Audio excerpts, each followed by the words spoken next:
votre grandeur, monsieur le directeur, vous êtes la marraine, mesdames, messieurs les professeurs, mesdames, messieurs, ça pas joue d'ancien, cher Pilot.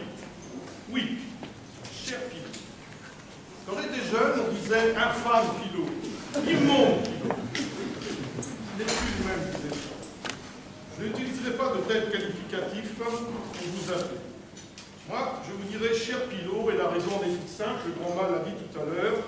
Je n'oublie pas qu'au siècle dernier, il y a un petit peu plus de 37 ans, j'étais assis là, au milieu de vous.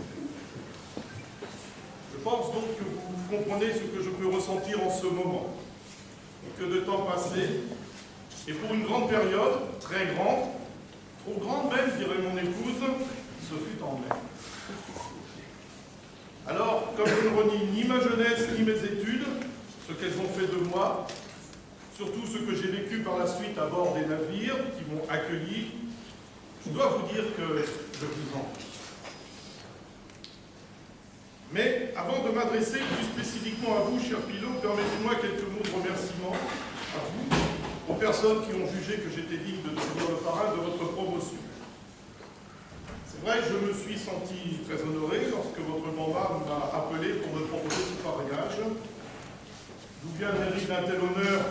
Il l'a dit en quelques mots peut-être, je ne sais pas. Ma carrière maritime commençait en 1974, le jour de mes 18 ans, lorsque j'embarquais pour la première fois sur un pétrolier de 240 000 tonnes, un embarquement qui reste encore, je dois l'avouer, un très agréable souvenir, puis poursuivi dans cette école, à cette adresse que j'intégrais en septembre 1974, pour sortir après ce que nous appelions alors la 4e année, en 82, et terminer le 30 août 2011, avec une vingtaine d'années de commandement, après avoir occupé tous les postes ponts et machines d'officiers sur les navires. Ce n'est pas une carrière exemplaire, elle est simplement complète, et je vous la souhaite aussi bonne. Fraîchement traité, il l'a dit aussi, je ne voulais pas couper du monde maritime, j'ai trouvé comment redistribuer ce que la mer et le navire m'avaient donné en partageant un peu de mon expérience avec les élèves, notamment au simulateur de navigation. Un engagement à l'Association française des capitaines de navires, dont je suis actuellement président, et je dois vous dire que c'est d'ailleurs un grand honneur qui rejaillit sur tous nos adhérents de voir un des leurs honoré de cette façon. Et laissez-moi vous dire à vous, Pilot, mais aussi à vos anciens, que nous avons l'espoir qu'un jour, vous adhériez à cette association, simplement parce que cela voudra dire que nombre d'entre vous ont poursuivi dans cette voie, que l'appel de la mer était vraiment fort, que ceux que vous y aurez rencontrés vous aura conforté dans cette passion maritime. Vous n'êtes pas sans ignorer les courriers de critique que j'ai envoyés au sujet de la nouvelle UNSM, qui sont affichés dans la salle des professeurs. Et je dois dire que devenir le parrain de la première promotion a une saveur assez particulière.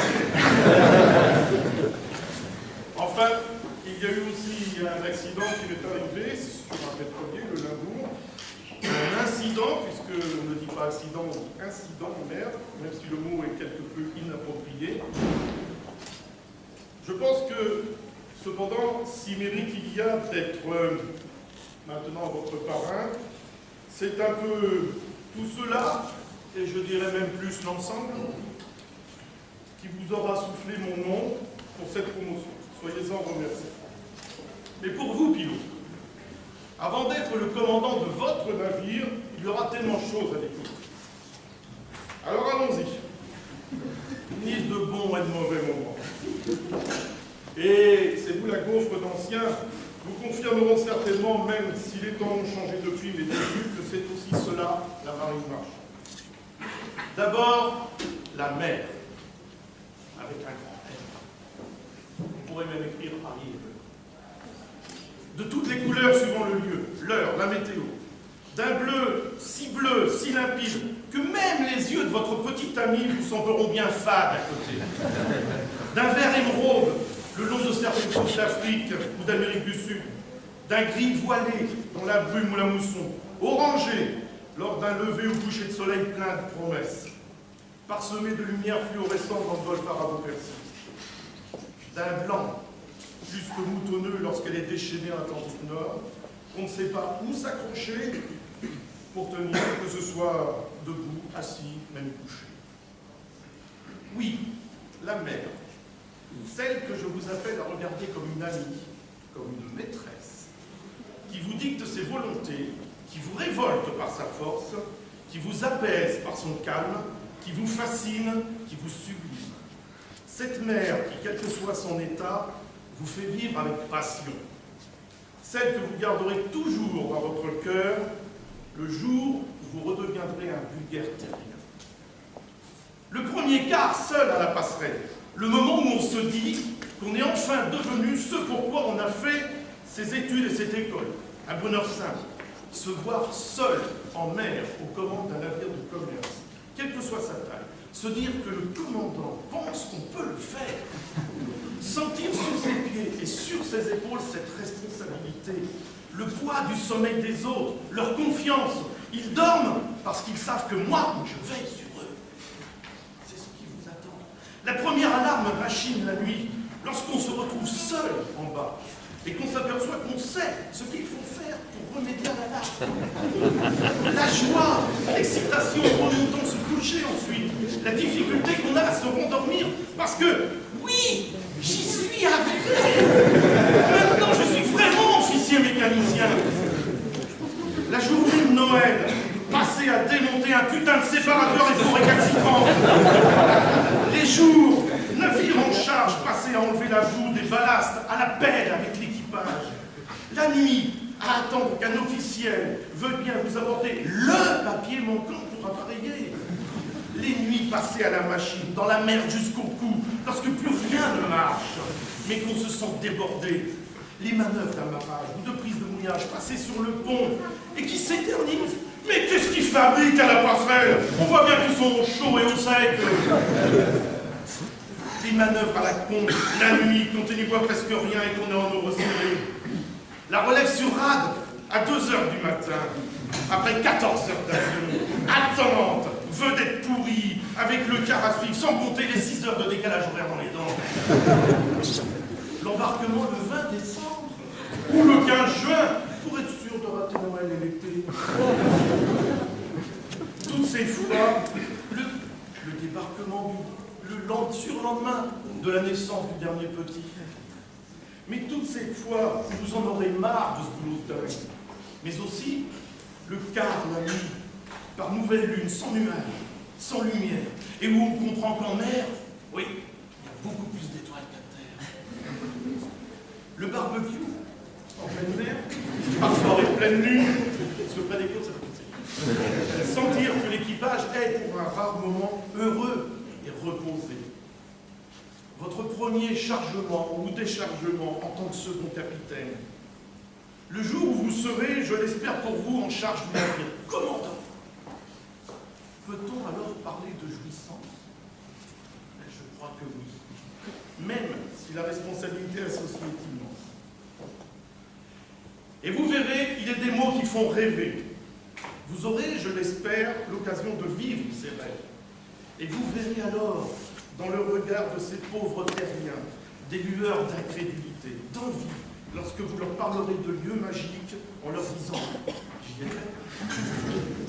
Singapour, Shanghai, Coatzacoalcos, le serpent à plumes, la navigation dans les glaces en Baltique, Cap Toon et sa table, le détroit de la Sonde et de Krakatoa, Valparaiso et ses marins. Comme by chance, rien que le nom. La baie de Fundy, les plus grands marnages du monde, le Cap Horn et les glaciers de Patagonie. Idem pour ce que vous aurez vu en mer, ce troupeau de dauphins en chasse, ces 2 baleines venues contre la coque alors que vous attendiez le pilote dans le golfe du Maine, les phoques faisant la sieste au large de Cap Toon, les serpents de mer du golfe arabo-persique, les requins marteaux de la côte d'Afrique équatoriale, le vol d'un albatros, les couleurs d'une coryphène. Tout cela, et plus encore lorsque les passages du Nord seront ouverts, je vous le promets. Il vous suffira d'ouvrir les yeux de vous en repaître et surtout de les garder dans votre cœur. Votre promotion, archivale d'Haddock, porte un nom instruit. Et tellement d'actualité dans la marine. Vous connaissez les deux problèmes rencontrés par le capitaine Haddock, ainsi que par son ancêtre, le chevalier de Haddock. L'alcool et les pirates. Les deux problèmes sont toujours d'actualité. Côté alcool, tonnerre de Brest, c'est vrai qu'il y a du mieux. Un nombre de plus en plus important de navires étant désormais sec. Par contre, côté pirate, c'est de plus en plus d'actualité. Lors de mon dernier embarquement, j'ai été approché de très près par les pirates. Dans le sud de la mer, pas d'attaque. Est-ce dû à la préparation du navire pour traverser cette zone? À la vigilance accrue de l'équipage? Je ne le saurais pas. Et à vrai dire, je n'avais pas très envie de demander aux 9 pirates qui nous observaient pourquoi ils ne tentaient rien contre nous. Vous voyez, toutes les rencontres ne sont pas exceptionnelles par leur qualité ou leur beauté en mer. J'en ai vécu personnellement une terrible et pénible. Elle est rare et heureusement, il y en a aussi des pêches. La mer est, à mon avis, et je pense que vous l'aurez compris, un lieu magique, un lieu de vie. Mais aussi, malheureusement, encore trop souvent, un lieu de mort. La sienne, celle de ses habitants, celle de ses marins. Alors, je vous en conjure, n'oubliez jamais que dans ce pourquoi vous êtes venu à ce métier, il y a aussi une part d'amour envers la mer. Gardez-la propre, vivante et peuplée. Gardez-vous aussi contre la facilité qui engendre les accidents. Il existe pour vous y aider un tas de règlements. Vous n'avez pas choisi un métier de facilité. Dans cette école, vous apprendrez à respecter la mer et les navires. Et même si vous avez des déceptions, si vous croisez des présumés marins qui n'ont pas ce respect, continuez, cher pilote, à faire en sorte que ceux qui arriveront après vous puissent toujours exercer ce métier dans cet environnement si magnifique. 2 mots pour vous conduire pendant cette année d'études et votre vie en mer. Sécurité et environnement. Je sais, c'est nettement moins cohérent. Mais c'est ce qu'il vous faut d'abord assimiler si vous voulez profiter à plein de la poésie de la mer. Un grec ancien a dit qu'il y avait 3 sortes de gens. Les vivants, les morts et ceux qui vont en mer.